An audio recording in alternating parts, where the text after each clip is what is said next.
निर्दोष लोगों को मौत के घाट उतार दिया जा रहा है।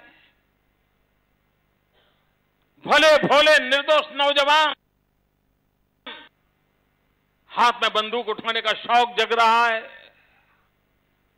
देश तबाही के सिवाय बयान कुछ नहीं कर सकते, क्योंकि आपके इरादे नेक नहीं है। तो पूरे हाउस में सन्नाटा हो गया और मैंने कहा मुझे बताइए, अगर आप, और भाइयों बहनों ये गंभीरता से सुनिए और हर गांव गली में बात पहुंचाइए। मैंने प्रधानमंत्री को सीधा सीधा पूछा, मुझे बताइए प्रधानमंत्री जी, आपकी नेशनल एडवाइजर काउंसिल जो है मैडम सोनिया जी जिसकी अध्यक्षा है, उस एक एनआईसी के मेंबर, एनएससी के मेंबर, उसका एक एनजीओ चलता है, उस एनजीओ की एक अध्यक्षा माओवादी गतिविधियों के कारण जेल में थी और एक कलेक्टर को किडनैप किया गया था। आपको याद होगा, उस कलेक्टर को किडनैप किया गया था।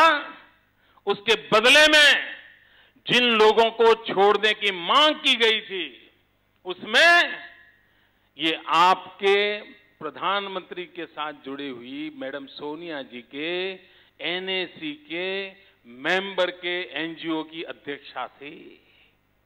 अगर उस अध्यक्षा जो इस प्रकार की गतिविधि में लगी हुई है, चलाने वाला में बैठा हो, तो आप कैसे देश को भरोसा दोगे कि आप माओवाद के खिलाफ लड़ना चाहते? यह संभव है क्या मित्रों? अरे जो पाप कर रहे हैं उन पापियों के साथीदार को अगर आप बगल में बिठाओगे तो पाप नष्ट होने की संभावना है, लेकिन उनको कोई शर्म ही नहीं है। इतना ही नहीं, मैंने प्रधानमंत्री जी से कहा कि प्रधानमंत्री जी, सिर्फ मैडम का भी मुद्दा है ऐसा नहीं है, आप भी बाकी नहीं हो। तो जरा चौंक गए। वैसे तो बहुत स्वस्थ बैठे थे, हिलते नहीं थे, आंख भी नहीं हिलती थी, ऐसे देखा है ना आपने? हाँ, इधर उधर कुछ नहीं। लेकिन जैसे ही मैंने कहा, अच्छा, चेतना आ गई। मैंने कहा प्रधानमंत्री जी, सिर्फ एनएससी में नहीं, खुद के आपके प्लानिंग कमीशन में आपने उस व्यक्ति को बनाया है मेंबर, एक कमेटी का चेयरमैन बनाया है जिस पर माओवाद की गतिविधियों का आरोप लगे हुए हैं, जो जेल में थे। भले कोर्ट ने आज उनको जगह दे दी हो, लेकिन इसका मतलब यह नहीं होता है कि आप रातों रात उनको सर पे बिठा करके इस देश के पुलिस को डिमोरलाइज कर दो। माओवाद के खिलाफ जो लड़ रहे हैं, जिनकी जान की बाजी लगा रहे हैं, गोलियों को झेल रहे हैं, उसको इस प्रकार से अपमानित करने का कोई कारण नहीं। मंत्री के पास जवाब नहीं था। मित्रों, उस मीटिंग में हम लोग, मैंने अकेले एनडीए सरकार के सरकारों ने, राज्य सरकारों ने दिल्ली सरकार को, मित्रों, अब तक दिल्ली की जवाब देने के लिए हिम्मत नहीं करती है।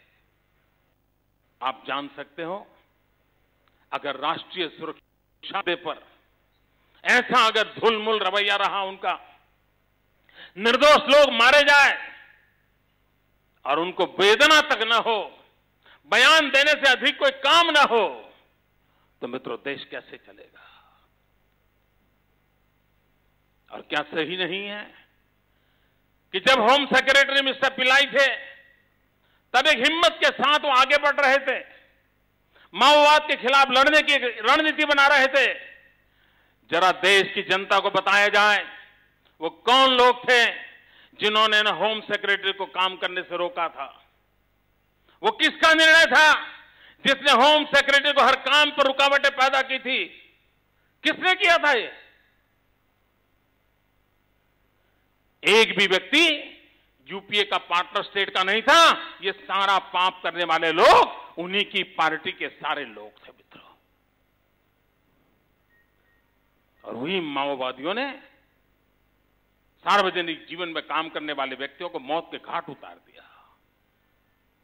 वो कोई किसी भी दल में क्यों न हो, लेकिन भाइयों बहनों, इंसान की मौत मौत होती है, उसकी पीड़ा सबको होनी चाहिए।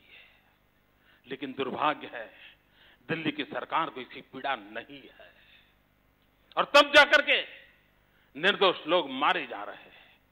मित्रों, इतना ही नहीं, ये कभी कभी कहते हैं कि हमारे साथी पक्षों के कारण हम, ये कोएलिशन कंपल्सन है, ऐसा एक शब्द बोलते हैं, कोएलिशन कंपल्सन है। मैंने एक बार उनको पूछा, मैंने कहा प्रधानमंत्री जी बताइए, इस देश के विदेश मंत्री कौन है उस समय के? वो तो मैंने कहा आप ही की पार्टी के थे। वो विदेश में गए, यूएन की मीटिंग में बैठे थे, और क्या किया? दूसरे देश का भाषण पढ़ना शुरू किया। वाह, क्या सीन है! कोई समझ आता है भाई? कोई ऐसा फॉरेन मिनिस्टर हो इस देश का कि जो किसी दूसरे देश के भाषण को पढ़ना शुरू करें? अब ये कोएलिशन धर्म का कंपल्सन था क्या? आप औरों को दोष दे रहे हो? ये कोई तरीका है क्या देश चलाने का? अगर आप देश ऐसे ही चलाओगे, नॉन सीरियस है मित्रों, हम लोगों की मुसीबत का कारण है वो नॉन सीरियस है। उन्होंने इस देश की जनता को टेकन फॉर ग्रांटेड माना है, उनको इस देश के नौजवानों के भविष्य की परवाह नहीं है। मित्रों, उन्होंने पिछले मैनिफेस्टो में कहा था 1 करोड़ लोगों को रोजगार देंगे। मित्रों, आज मैं पूछना चाहता हूं, हमने तो नहीं कहा था कि आप ये करो, आपने देश को कहा था, आप वोट ले गए थे। क्या देश के 1 करोड़ नौजवानों को आपने रोजगार दिया? मित्रों, आपको जानकर के आश्चर्य होगा और आनंद भी होगा। भारत सरकार का रिपोर्ट कहता है कि पिछले 5 वर्ष में हिंदुस्तान में जो कुल रोजगार मिले हैं, उन रोजगार में से 80% रोजगार भारतीय जनता पार्टी और उनके साथी पक्षों की सरकारों ने दिया है। 80%। 20% में यूपीए की सरकार है और केंद्र की यूपीए सरकार आती है। मित्रों, तो आपने किया क्या? क्या दिया देश को आपने? मित्रों, चाइना, उसके साथ हमारी स्पर्धा चल रही है। पूरा विश्व सोच रहा है चाइना आगे निकल जाएगा, हिंदुस्तान आगे निकल जाएगा, ये चर्चा चल रही है। उस चाइना ने युवकों को स्किल डेवलपमेंट के लिए जो अभियान चलाया, एक तरफ पूरी विश्व एक तरफ है और एक तरफ अकेला चाइना है, इतना बड़ा तूफान खड़ा किया हुआ है, और हम उंगलियों पर गिन रहे हैं कितना हुआ। कैसे परिवर्तन आएगा? क्या देश इस दिशा में काम करेगा? क्या देश के नौजवानों के भविष्य का क्या होगा? मित्रों, जिस प्रकार का अनरेस्ट पैदा हो रहा है, जिस प्रकार का नौजवानों में आक्रोश पैदा हो रहा है, अगर समय रहते इन नौजवानों की शक्ति और सामर्थ्य को देश हित के काम में हमने नहीं लगाया तो यही हमारे लिए संकट का कारण बन जाएंगे। ये दिल्ली की सरकार को समझना चाहिए। क्या कारण है कि आए दिन दिल्ली में कोई भी घटना घटती है तो जंतर मंतर पर नौजवानों की भीड़ लग जाती है। मित्रों, कोई नेता नहीं, कोई नारा नहीं, सिर्फ आक्रोश व्यक्त करने के लिए आ जाते हैं। क्यों? ये देश का भला इसमें होगा कि हिंदुस्तान के भाग्य को बदलने के लिए हिंदुस्तान के नौजवानों पर ध्यान केंद्रित किया जाए। मित्रों, इस देश का 65% पॉपुलेशन 35 से नीचे है। 35 से कम उम्र की संख्या 65% से ज्यादा है। मित्रों, ये डेमोग्राफिक डिविडेंड है। कितना बड़ा सौभाग्य है कि हम विश्व के सबसे जवान देश है। मित्रों, जिस घर में बेटा जवान होता है वो मां बाप कितने खुशी आनंद करते हैं। ये देश है कि जहां ऐसे लोग बैठे हैं कि जहां जवान उनको बोझ लगता है।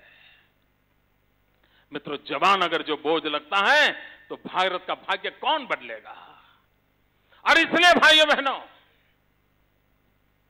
दिल्ली की सल्तनत पूरी तरह विफल हो चुकी है। किसी मोर्चे पर उन्होंने सही काम नहीं किया है। कोई काम ढंग से पूरा नहीं किया है। मित्रों, ये हमारा दायित्व बनता है कि हम इस देश को ऐसी सरकार से बचाएं। अटल जी की सरकार थी। 21वीं सदी के प्रारंभ के 2-3 साल अटल जी के नेतृत्व में देश आगे बढ़ रहा था। और आप सब याद कीजिए मित्रों, सिर्फ हम भाजपा के कार्यकर्ता इसलिए याद करिए ऐसा नहीं, आप उस समय के कोई भी मीडिया के अखबार उठा लीजिए, एक विश्वास पैदा हुआ था। 21वीं सदी के पहले 3 वर्ष एक आशाबंदी थी, चलो यार देश खड़ा हो रहा है, देश अब चलने लगा है, देखते ही देखते देश दौड़ने लग जाएगा। ये चारों तरफ एक पॉजिटिव वातावरण, एक पॉजिटिव फीलिंग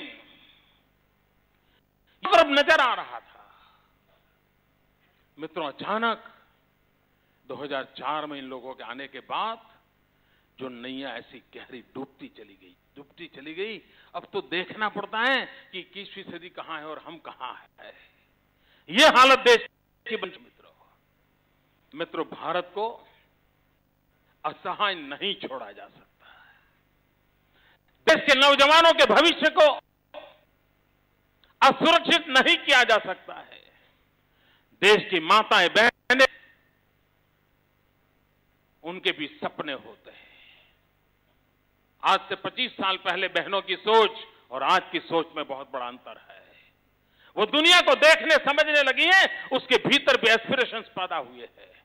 वो निर्णय प्रक्रिया में हिस्सेदारी चाहती हैं, वो राष्ट्र के विकास में जुड़ना चाहती है। लेकिन दिल्ली की सल्तनत के पास 100 करोड़ से अधिक ये देश, जिसकी 50% जनसंख्या हमारी माताएं बहनें हैं, उनके लिए दिल्ली की सल्तनत को कोई फुर्सत नहीं है देखने की मित्रों। और इसलिए मैं कहता हूं कि हमारे लिए एक राज्य सत्ता के परिवर्तन का एजेंडा नहीं है, हमारे लिए राष्ट्र निर्माण का एजेंडा है। हमारे लिए कुर्सी पाना एजेंडा नहीं है भाजपा के लिए, हमारे लिए एजेंडा है राष्ट्र के कोटि-कोटि नागरिकों को सम्मान वापस दिलाना, राष्ट्र के कोटि-कोटि नागरिकों को एक विश्वास वापस दिलाना, राष्ट्र के कोटि-कोटि नागरिकों में फिर से एक बार भरोसा पैदा करना। ये सपना लेकर के हम जी जान से जुटने के लिए निकलना है। मित्रों, चुनाव, उसमें प्रचार अभियान का भी महत्व होता है,